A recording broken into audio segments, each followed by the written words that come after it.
Скъпи приятели, между нас има човек, който не престава да търси верните решения, независимо в какви ситуации го поставя живота. За да се чувстваме днеска по-свободни, по-сигурни и по-демократични в нашата Република България, той има немалък принос. Уважаеми госпожи и господа, представям ви лидера на БСП и президент на ПЕС, господин Сергей Станишев.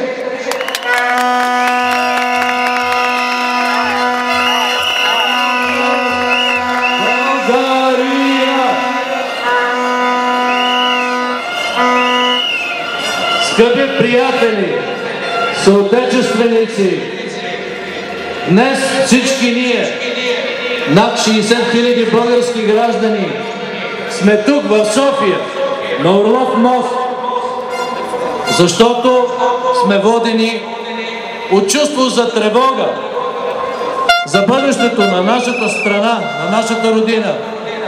И защото сме водени от чувството за обич към България. Всички сме тук, за да чуе цяла България нашето мнение и нашата подкрепа за премиера Пламен Орешарски и за неговото правителство. Подкрепа! Подкрепа! Ние сме тук, за да защитим и българската демокрация, защото днес демокрацията е под заплаха. И аз не преувеличавам.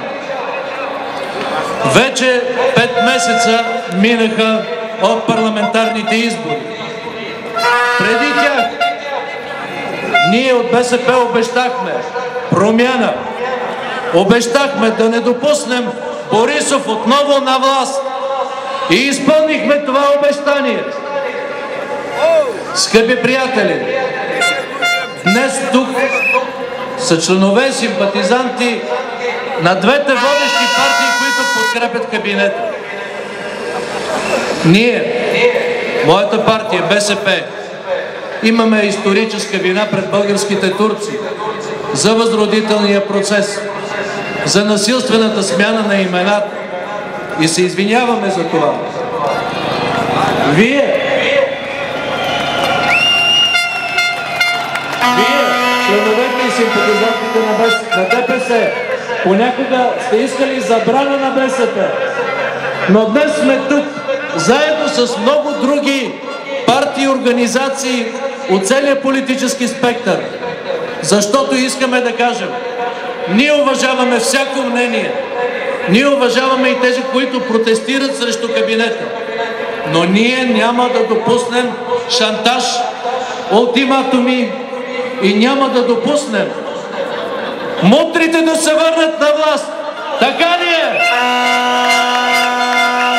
Няма да допуснем да продължат разграбването на България. Ще държим котараците на Борисов далеч от държавното кебабче. Няма да допуснем отново полицейщина, отново цензура над медиите. Искаме правов ред, искаме свобода, искаме справедливост, искаме и ще постигнем социална отговорност на правителството.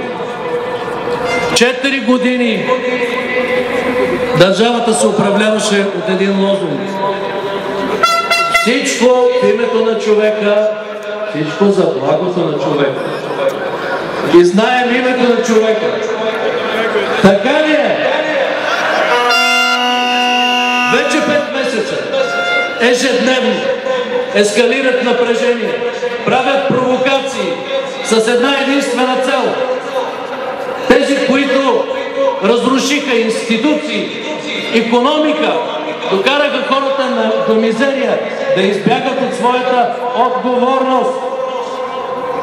За това плащат пари, откраднати от всички нас, от всички български граждани, за да разклатят държавата. Всички да се изморят и да кажат, добре, нека има избори, нека се връща Борисов на власт, Ще го допуснем ли? По-силно! Няма да го допуснем. Ние имаме кауза, тя е автентична. Ние искаме България да се промени. В много трудна среда кабинета, парламента работят всеки ден. Работят за тази промяна, която хората поискат. Да се разграничат икономическите интереси от държавното управление. Да започне държавата да помага на бедните, тези, които най-много се нуждаят от подкрепа. Да помогнем на пенсионерите, на майките с деца, на хората, които имат нужда от енергийни помощи. Работим за това да има отново най-сетне икономическо развитие и работни места. Да могат хората да живеят достойно. Да издържат своите семейства с пари, заработени с честен труд. Някои задават въпроси към кабинета. Критикуват всяко негово действие. Искам да попитам тези най-красливи и политически лидери, и представители на институции и медии. Защо мълчахте 4 години? Не ви ли беше срам? Бяхте на софрата на Борисов и Цветанов. Носите и вие отговорността за това, до какво докарахте България. Скъпи приятели, имаме нужда от вашата подкрепа. Защото много хора са смутени. Ако се гледат телевизиите, може да се помисли, че цяла България е тук на жълтите павета. Докато виждаме 200-300 души, които се държат много често провокативно и арогантно. Искаме да кажем, готови сме да водим диалог с всеки. Всеки има право на мнение. Ние чуваме различните мнения. Но искаме всички да чуят и тези десетки хиляди български граждани, които са тук. И още стотици хиляди, които са зад кабинета Орешарски. И много повече. Така ли е? За да има премиер силата да осъществи нужните промени.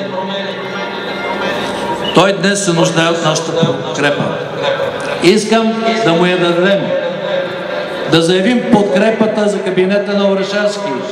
Подкрепа! Подкрепа! С такава подкрепа, каквото чувам, няма трудност, която да не може да бъде преодоляна. И ще преодолеем трудностите.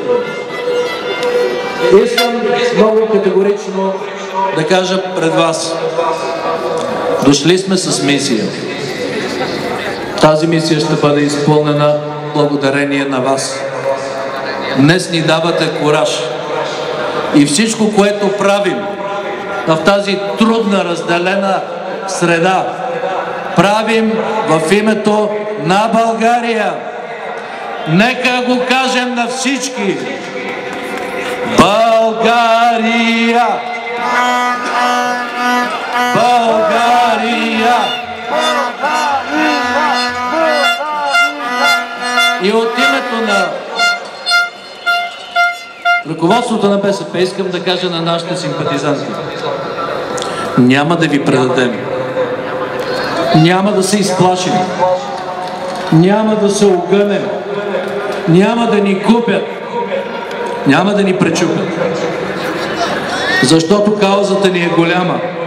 Ще бъдем заедно, ще бъдем силни, ще бъдем диалогични и ще направим така, че в крайна сметка България да бъде добър дом за всички наши съграждани и да заеме достойно място в Европейският съюз и икономически, и социално, и политически. Пътят няма да е лесен, но ще го извървим заедно. Така ли е? Да! силно. И нека приключим този митинг още веднъж с думата, която ни е довела тук. Името на нашето отечество. България!